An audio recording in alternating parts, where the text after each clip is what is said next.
would be one, reading. They should be able to start reading these fairly complex texts, and in the initial stages of level 6 need a lot of teacher help or guidance to be able to understand what's going on. And by the end of level 6, we hope that they can read these complex texts. It's on a subject that they've never touched on before, and they are able to, with sort of minimal teacher assistance, learn this new knowledge about these different topics. The second thing would be the Bloom's higher order thinking skills. In the beginning, when they're interacting with the teacher, we acknowledge that they might not be able to express themselves and have a lot of free thinking and wide-ranging conversations. But by the end of level 6, we really hope that they can learn how to think for themselves and express themselves freely and clearly, and not just sort of follow a path that's been laid down by the teacher or a path that's been laid down by the curriculum. I think this question maybe has two parts. In the beginning, of course, there might be some parts of level 6 that you're not familiar with. But by the time class rolls around, I hope, and we hope here at VIP Kid, that you've taken the time to either Google or Wikipedia or read something about this background topic, so that when you do start to teach the class, you are an expert at the subject matter and know everything that's being taught in the class. Level 6 UAs are very similar to level 5 UAs, with the major exception that we've cut math in level 6. And so you'll notice immediately that we're missing a section and math has been taken out. Similar to level 5, there will be like cross-textual analysis where we compare different readers across the text in the UA. But basically, it's the same UA structure and style that you've come to know and love at VIP Kid.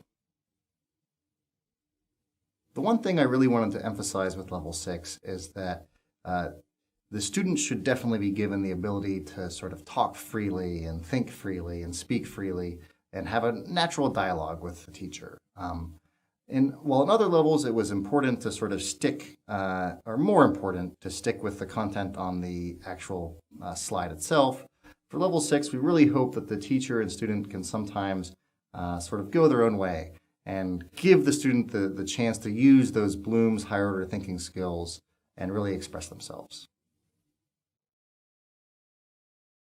The most important skill I think a level 6 teacher would have would be able to prepare for class at a time so that they understand the content and they also understand the course of the class. This allows them to then be flexible with how they pace it and also be familiar with any questions that a student might have while teaching. Also, I think it's important to have a good ability to control the timing or pacing in such a way that a student who maybe wants to start talking about things in the beginning of class can sort of be ushered along to some of the later parts of class where there's more chance for them to extend or more chance for the student to have free talk. Level 5 and Level 6 have some basic structural changes. In Level 6, we've added in some new content. Specifically, we added in academic vocabulary. We also added in conventions, and we also added in Bloom's question stems. So what are these three things? Academic vocabulary is vocabulary that a student would encounter in a classroom setting. So to distinguish it from content vocabulary is generally only useful or applicable in that particular topic.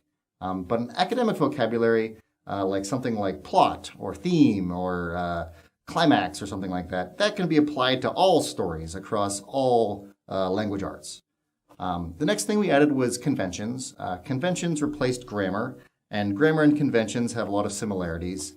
The difference is conventions starts to talk about how sentences and paragraphs are structured. Basically, grammar is about being correct, and then conventions is about how you can sound more right, if you will.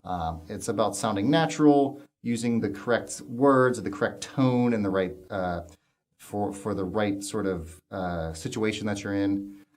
The final thing is we've replaced sentence frames in level 5 with Bloom's question stems. And so the main difference is that Bloom's is referring to Bloom's taxonomy, is that these questions are open-ended. Before, we had these sentence frames that was more of like a call and response. They could just memorize them. And for the Bloom's question stems, we hope that they use some of their higher order thinking skills and are able to speak freely upon a topic. I do feel there is enough opportunity for the teacher to extend on content.